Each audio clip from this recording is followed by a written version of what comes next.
السلام علیکم ورحمۃ اللہ وبرکاتہ۔ محترم ناظرین، سامعین اور عزیز طلبہ طالبات، ایک ساتھی نے بہت ہی اچھا سوال کیا ہے جو ہم سب کے لیے بہترین سوال ہے، اور اس سوال کو سمجھنا بھی ضروری ہے اور اس کا جواب جاننا بھی ضروری ہے۔ دل کرتا ہے ان صاحب کا شکریہ ادا کروں جنہوں نے یہ سوال کیا ہے، چونکہ یہ سوال تمام ساتھیوں کے لیے مفید ہے، چاہے وہ دنیا کے کسی بھی حصے میں رہتے ہوں، تمام ساتھیوں کے لیے بے حد مفید سوال ہے اور بر وقت بھی ہے۔ ان کا سوال یہ ہے، انہوں نے سوال یہ کیا ہے کہ کرکٹ دیکھنا کیسا ہے؟ حلال ہے، حرام ہے، جائز ہے، ناجائز ہے، کیسا ہے؟ اور یہ بہت ہی اہم سوال ہے۔ ابھی آئی پی ایل کا زمانہ چل رہا ہے، لاکھوں لوگ اس میں پھنسے ہوئے ہیں اور لاکھوں لوگ وقت کا انتظار کرتے ہیں اور اسے دیکھتے ہیں۔ تو یہ بہت ہی اہم سوال ہے ہم سب کے لیے کہ کرکٹ دیکھنا کیسا ہے، حلال ہے یا حرام ہے یا ناجائز ہے، دیکھ سکتے ہیں یا نہ دیکھ سکتے ہیں۔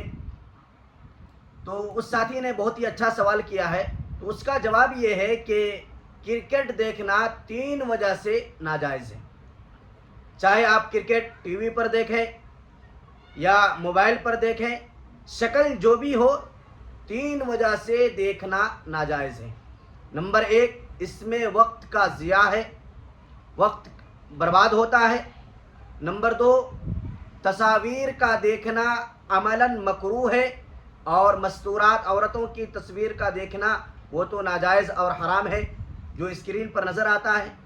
نمبر 3، کرکٹ میں مشغول ہونے کی وجہ سے، ذہن منتشر ہونے کی وجہ سے بسا اوقات نماز میں بھی غفلت ہو جاتی ہے، عبادات میں بھی غفلت ہو جاتی ہے، اور دیگر بہت ساری عبادات سے انسان کرکٹ دیکھنے کی مشغولی کی وجہ سے محروم ہو جاتا ہے، اور اگر عبادت کی توفیق بھی ملتی ہے تو ذہن اس طرف منتشر ہوتا ہے، اس طرف لگا رہتا ہے، تو جس کی وجہ سے عبادات میں وہ سکون، اطمینان حاصل نہیں ہوتا، تو جس کی وجہ سے کرکٹ دیکھنا ناجائز ہے۔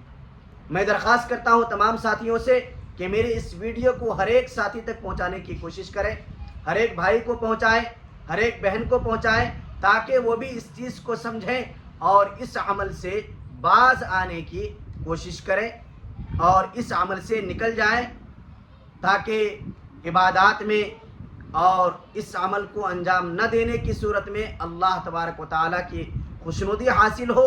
اللہ تعالیٰ کی ذات سے امید ہے اللہ تعالیٰ ہمیں صحیح اس کی سمجھ عطا فرمائے اور عمل کرنے کا جذبہ اور جو ہے شوق عطا فرمائے، اور اس برے عمل سے اللہ رکنے کی ہم سب کو توفیق بخشے۔ السلام علیکم ورحمۃ اللہ۔